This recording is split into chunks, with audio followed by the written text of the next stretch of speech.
Assalamu alaikum, j'espère que vous allez bien. Continuité des 99 noms d'Allah. Pour celles et ceux qui ne sont pas encore abonnés, n'hésitez pas à vous abonner, à commenter, à liker, à partager.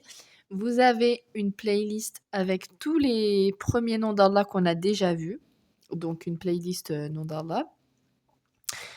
Et pour celles et ceux qui ne sont pas familiers, qui ne sont pas abonnés ou n'importe, la velléité de ces vidéos, un challenge des 99 noms d'Allah où on voit tous les noms d'Allah, je vous cite le nom, je vous lis la description des noms précités et à vous soit de l'écouter en livre audio, de prendre des notes, de screener, de souligner, de surligner, ce que vous voulez. L'important est que soit vous appreniez un nom d'Allah, vous pouvez aussi les enregistrer parce qu'il y a une vidéo par jour tous les soirs à 17h. Donc, vous pouvez les enregistrer, les regarder plus tard quand vous faites vos cours d'arabe ou quand vous avez envie de réviser ou n'importe. Et donc, voilà, vous choisissez votre manière. L'important est que tous les jours, vous en appreniez un petit peu plus sur les noms d'Allah. Pour ceux et celles qui voudraient le livre, c'est celui-là. N'hésitez pas à faire un screen et à vous le fournir. Même si vous ne suivez pas le challenge aujourd'hui, ça vous servira pour demain. Vous verrez que un livre n'est jamais perdu. Il sera toujours utile. Voilà. Et s'il n'est pas utile pour vous, ça sera une sadaka pour vos proches. Achetez des livres. Achetez des livres. Achetez des livres. Achetez des livres. Achetez des livres.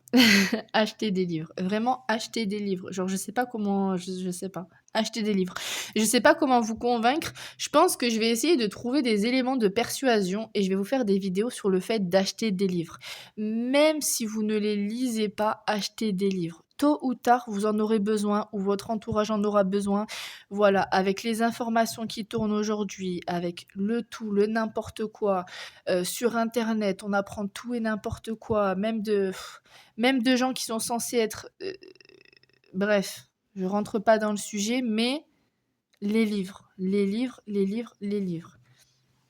Donc, n'hésitez pas à refaire un screen et à l'acheter. Vous pouvez le trouver dans n'importe quel mektaba. Lui, il est assez commun, je le vois dans toutes les mektabas dans lesquelles je vais. Donc, achetez des livres. Achetez des livres, achetez des livres. Donc, aujourd'hui, El-Karib, El-Qarib, El-Mujib. Bismillah. Allah réunit ces deux noms dans sa parole. A'udhu billahi minash shaitanir rajim, bismillahir rahmanir rahim. Au Thamoud, nous avons envoyé leur frère Salih. Ô mon peuple, dit-il, adorez Dieu, vous n'avez d'autre divinité que lui. C'est lui qui vous a formé de la terre et qui vous y a établi. Demandez-lui pardon et revenez repentant vers lui, car mon Seigneur est si proche et si prompt à exaucer les prières. Sourate Hud, verset 61. El-Mujib n'est mentionné que dans cet endroit. En revanche, El-Qarib est cité dans deux autres versets. En l'occurrence, si mes serviteurs t'interrogent à mon sujet, qu'ils sachent que je suis tout près d'eux, toujours disposé à exaucer les vœux de celui qui m'invoque. Qu'ils répondent donc à mon appel et qu'ils aient foi en moi, afin qu'ils soient guidés vers la voie du salut. Sourate Hud, verset 186. Et dit, si je suis dans l'erreur, j'en supporterai seul les conséquences, et si je suis dans la bonne voie, c'est aux révélations de mon Seigneur que je le dois, car il entend tout et est tout proche. Sourate Sabah, verset 50.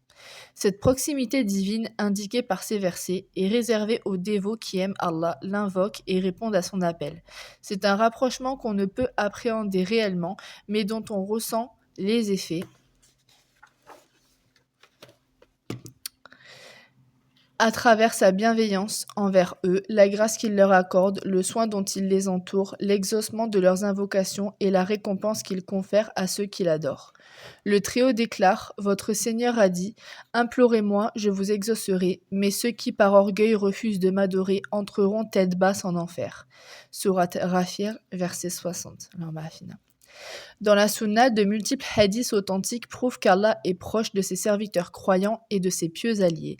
Il démontre qu'il entend leur invocation, qu'il répond à leurs appels et qu'il accède à leurs demandes. Ainsi, dans les deux sahih, Abu Musa al-Ash'ari radiallahu anhu raconte « Nous étions en compagnie du prophète sallallahu alayhi wa sallam en voyage lorsque les gens se mirent à faire le takbir à voix haute. Le prophète sallallahu alayhi wa sallam les reprit Ô gens, ménagez-vous, vous n'invoquez pas quelqu'un qui est sourd ou absent. Au contraire, vous invoquez quelqu'un qui entend, qui est proche et qui vous accompagne. Selon les mêmes recueils de hadiths, Abu Huraira radiallahu anhu rapporte du prophète sallallahu alayhi wa sallam, Allah a dit, si quelqu'un se rapproche de moi d'un empan, je me rapprocherai de lui d'une coudée. S'il se rapproche de moi d'une coudée, je me rapprocherai de lui d'une brassée. S'il vient vers moi en marchant, j'avancerai vers lui en courant. Le nom du Très-Haut, El-Mujib, montre que le Seigneur entend la supplication de ceux qui l'invoquent et qu'il accède aux requêtes de ceux qui le sollicitent. Il ne frustre pas l'espérance d'un croyant qui l'implore, ni ne renvoie les mains vides ni ne renvoie les mains vides d'un musulman qui se confie à lui. Le Seigneur aime que les serviteurs lui demandent tout ce dont ils ont besoin sur le plan religieux aussi bien que mondain. Il est content qu'on le prie de nous donner à manger, à boire, de quoi nous couvrir et un toit pour nous abriter. De même, il apprécie qu'on fasse appel à lui pour nous guider, nous pardonner, nous octroyer la réussite, nous rendre pieux et nous aider à lui obéir, etc. En contrepartie, il a promis de répondre à tous ses désirs, aussi diversifiés soient-ils, et à toutes ses requêtes, aussi grandes et nombreuses soient-elles. Il y a aussi l'indication que le pouvoir d'Allah est complet. Il en va de même pour sa royauté, ses trésors qui ne tarissent pas et son don qui ne diminue pas. Quand bien même il donnerait satisfaction aux premiers et aux derniers des djinns et des hommes en exaucant toutes leurs demandes. À ce propos, dans un hadith divin, il affirme « Ô mes serviteurs, si le premier et le dernier d'entre vous, hommes et djinns confondus, se tenaient dans une même plaine pour me solliciter, et que je donnais à chacun satisfaction, cela ne diminuerait ce qu'il y a auprès de moi que de la mesure d'une aiguille plongée dans l'eau enlèverait de l'océan. » Les deux sahih font aussi état d'un hadith transmis par Abu Huraira où le prophète sallallahu alayhi wa sallam exhorte « Quand l'un de vous invoque, qu'il ne dise point « Ô Allah, pardonne-moi si tu veux », qu'il fasse plutôt preuve de fermeté dans sa demande et que son désir soit grand. En effet, rien n'est trop grand pour qu'Allah ne l'octroie. Dans la sunna prophétique, de nombreux hadiths incitent à faire des invocations. Il souligne aussi qu'Allah répond à ceux qui l'implorent et qu'il exauce ceux qui le sollicitent. Le Tout-Puissant est pudique et généreux. Il est trop noble pour renvoyer les mains vides celui qui l'invoque, pour frustrer les attentes de celui qui se confie à lui ou pour priver celui qui lui adresse une requête. Abu Daoud al-Tirmidhi et d'autres rapportent d'après Salman al-Farisi radiallahu anhu que le prophète sallallahu alayhi wa sallam a révélé « Certes, Allah est pudique et généreux, il a honte de renvoyer les mains vides son serviteur qui lève les mains vers lui. » Dans le hadith relatif à la descente divine, le prophète sallallahu alayhi wa sallam enseigne « Notre Seigneur, glorifié et exalté soit-il, descend chaque nuit au ciel le plus bas, quand il ne reste que le dernier tiers de la nuit. Il annonce « Qui m'invoque pour que je l'exauce, qui me demande pour que je lui donne, qui implore mon pardon pour que je lui pardonne. » Surat al-Bukhari, Subhanallah. Surat al-Bukhari. Tellement j'ai l'habitude de lire les sourates rapportées par al-Bukhari et Muslim. Il s'agit d'un hadith rapporté du prophète sallallahu alayhi wa sallam de manière ininterrompue par un groupe de pas moins de 28 compagnons. Un hadith divin met en exergue le statut des alliés pieux d'Allah. En effet, le Très-Haut annonce « Je déclare la guerre à celui qui témoigne de l'hostilité à l'égard de l'un de mes alliés. Mon serviteur ne se rapproche pas de moi par une chose plus chère à moi que l'obligation que je lui ai prescrite. Mon serviteur ne cesse de se rapprocher de moi par des œuvres surérogatoires jusqu'à ce que je l'aime. Quand je l'aime, je deviens l'ouïe avec laquelle il entend, la vue avec laquelle il voit, la main avec laquelle il saisit et le pied avec lequel il marche. »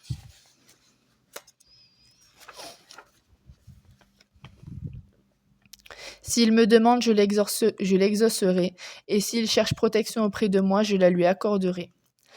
Tous ces textes, ainsi que d'autres, allant dans le même sens, indiquent clairement qu'Allah ne repousse pas ses fidèles croyants qui lui adressent des demandes ni ne frustre leurs espérances. Ce principe pourrait poser problème dans la mesure où des dévots et gens pieux ont invoqué Allah avec insistance sans pour autant être exaucés. La réponse à cet équivoque est multiple. Parfois, la requête est agréée telle qu'elle, immédiatement. Dans d'autres cas, la réalisation est différée. Une autre possibilité a trait à la demande qui est exaucée, mais pas de la façon escomptée. Cette éventualité se produit dans le cas où ce que l'on a sollicité ne comporte pas un intérêt immédiat, car la réponse comble cet intérêt ou en apporte un autre plus avantageux. Il se peut aussi que la réponse soit mise en réserve pour le serviteur sous forme d'une récompense ou d'une rétribution au jour de la résurrection. À cet effet, l'imam Ahmed al-Bukhari dans Al-Adab al-Mufrad, Al-Hakim et d'autres rapportent d'après Abu Saïd al-Khudri radiallahu anhu, que le prophète sallallahu alayhi wa sallam a dit: il n'est pas de musulman qui fasse une invocation dans laquelle il n'y a ni péché ni rupture de relation familiale sans qu'Allah ne l'exauce d'une des trois façons. Il l'exauce dans ce bas monde, il la lui réserve dans l'au-delà, ou bien il écarte de lui un mal équivalent. Dans ce cas, nous multiplierons nos demandes, firent les compagnons. Le prophète sallallahu alayhi wa sallam ajouta: Allah est encore plus généreux. Il s'avère ainsi qu'une personne qui invoque est exaucée de manière plus générale que ce qu'elle a sollicité. Un effet de la foi dans le nom d'Allah al-Mujib concerne la conviction du serviteur en Allah qui est plus forte. Son espoir s'accroît, il se tourne davantage vers lui et a une plus grande aspiration à ce qu'il y a auprès de lui. En outre, il guérit d'une maladie dans la mesure où il ne désespère plus de la miséricorde ou de la faveur d'Allah. Pourquoi le musulman n'aurait-il pas confiance en son Seigneur, le libéral, le généreux, le bienfaiteur? Celui-ci a entre ses mains le royaume de tout ce qui existe. Ce qu'il veut a lieu au moment où il le désire et comme il le souhaite, ni plus ni moins, ni en avance ni en retard. Le décret du Tout-Puissant s'exécute dans les cieux et leurs recoins, sur terre et sous terre, dans l'océan et dans l'air, ainsi que dans toutes les contrées du monde. Il manipule l'univers à sa guise, le gère et y innove ce qu'il ambitionne. À lui la création et le commandement, la royauté et la louange. Ce bas monde et l'au-delà lui appartiennent, tout comme la faveur, la grâce et le bel éloge. Tous ceux qui sont dans les cieux et sur la terre implorent son secours, pendant que lui se manifeste chaque jour dans la réalisation d'une œuvre nouvelle. Surat Ar-Rahman, verset 29. Béni et exalté soit le Seigneur des mondes. Voilà pour aujourd'hui, alhamdoulilah. J'espère que vous avez appris quelque chose, j'espère que vous avez aimé ma lecture. Des fois, je bafouille un peu parce que c'est vrai que quand je tourne, c'est généralement très tôt ou très tard, donc ne m'en voulez pas. J'essaye de faire au mieux, alhamdoulilah. Encore une fois, n'hésitez pas à me mettre un petit pouce vers le haut, un petit abonnement, un petit partage, un petit commentaire de ce que vous en avez pensé, que ce soit bon ou mauvais, je prends, ça peut que m'améliorer. Et on se retrouve, Inch'Allah, demain pour un nouveau nom. Salam alaikum.